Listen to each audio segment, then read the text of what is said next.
عاملين ايه؟ يا رب تكونوا بخير. زي ما انتم شايفين انا بكلمكم النهارده من المطبخ، علشان النهارده هو الفيديو الثالث من سلسله الفيديوهات عن المطبخ. الفيديو الثالث هيكون عن احنا ازاي ننظم الكاونتر بتاع المطبخ وازاي نعمل ديكور للمطبخ، وهعمل لكم حبه دي اي واي كده للديكورات اللي انا عملتها للمطبخ، ممكن تكونوا انتوا شايفينها من ورا دلوقتي. لو ما شفتوش الفيديو الاولاني او الثاني هحط لكم رابط هنا فوق فشوفوهم قبل ما تشوفوا الفيديو ده.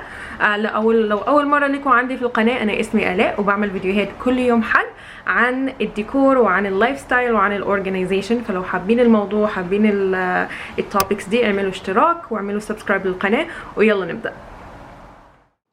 اول حاجه هنتكلم عنها ونتعلم نعملها ازاي اللي هي الديكوراتيف تريز. احنا هنحتاج 3 حاجات بس، اللي هي البيس بتاعت التري بتاعنا. ممكن تكون باي شكل انتوا عايزينه او حابينه. انا مستخدمه التريز بتاعت الحلويات اللي بتيجي دي، كنت عيناهم علشان اعمل بيهم ديكوراتيف تريز. ممكن نستخدم حاجه حبل او حاجه طبيعيه، زي دي اسمها جوت، مش عارفه اسمها ايه بالعربي، ممكن تقولوا لي تحت علشان يعني ايه نلزقها عليها، او نستخدم الحاجات دي زي اعتقد البلدان العربيه بيستخدموها للستاير. فكل اللي محتاجينه كمان هوت جلو، نعمل هوت جلو وبعدين بقى نقعد نلف ونعمل هوت جلو، نلف ونعمل هوت جلو من كل حته ونلزقها. تاخد وقت شويه بس يعني ايه بيكون شكلها حلو في الاخر.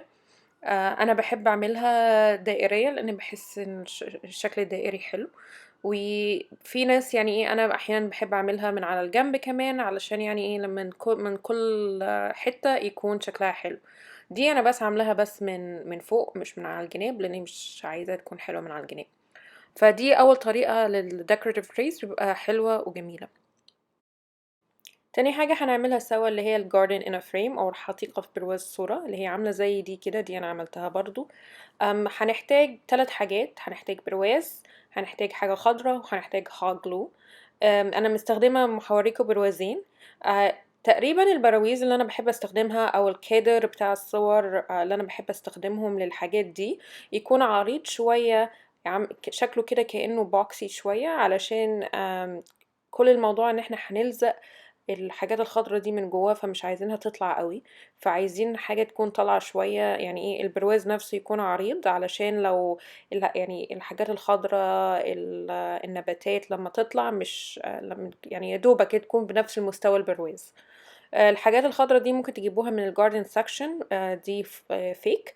انا جايبه الحاجات دي كلها من دولوراما، علشان يعني لو حاجه يعني عملتها ومش عجباني ما احسش ان انا يعني ايه دفعت كتير فيها.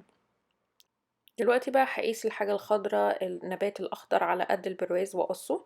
انتوا بقى تنفع تعملوا حاجة خضراء كده وبعدين تحطوا فيها ورود أو تسيبوها خضراء زي ما أنا بعمل. أنا بحب أعمل الحاجات دي علشان عايزة أدي خضار للمكان واستخدم الحاجات الخضراء في المكان.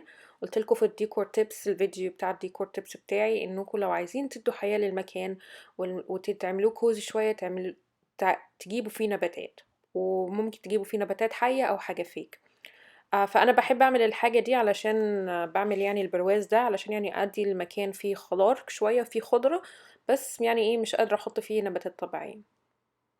بعد لمّا لزقت البيس، جبت كده حبة صغيرين كده فكيتهم وعمّالة أحطهم في الأماكن الفاضية علشان يعني إيه يبقى شكلها كده full ويعني الورق اللي فيها الأخضر يبقى غزير شوية وجميل.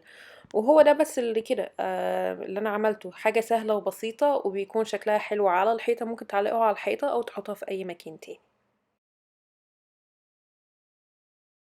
اول حاجه عايزه اوريها لكم هي اللاي اوت بتاعه المطبخ اللي عندي. احنا اتكلمنا في الفيديو الاول ان احنا لو عايزين ننظم المطبخ بتاعنا، عايزين نعمل المثلث الورك تراينجل، والتراينجل عندي اللي هو between السينك، الفرن والتلاجة، واكبر ضلع هو ده المثلث، واكبر ضلع اللي هو الضلع ده هو دي هتكون المساحه الورك اريا او البريب اريا بتاعتي. فكل الحاجات بتاعت البريب ورك حطاها هناك زي السكاكين، الكيتشن ايد، الستاند ميكسر بتاعتي، وحاطه بقى البهارات بتاعتي، السباتشلز هنا والحاجات. هحط لكم رابط يعني علشان تشوفوا في الفيديو ده. فتعالوا بقى اوريكم حبه حاجات انا عملتها في المطبخ وغيرتها شويه. او قبل ما اجي في الحيطه دي حاطه هنا ما شاء الله حاجه شريتها من حد كابل عراقي هنا في كندا بيعملوا الحاجات دي بالايد في البيت. شكلها حلو ولايقه على الديكور بتاعي. ما نيجي بقى هنا زي ما انا وريتكم، انا مستخدمه المساحه اللي هنا بتاعه للحاجات الديد سبيس اللي عندي هنا. هنا بقى الكورنر ده كان كورنر like it was a problem area for us, and I redesigned it or like changed the layout a little bit عشان كنت عايزه اخليه يعني يكون شكله احسن. فهحط لكم كليبس هنا على ازاي كان شكله قبل ايه وكنت عايزه اغير ايه.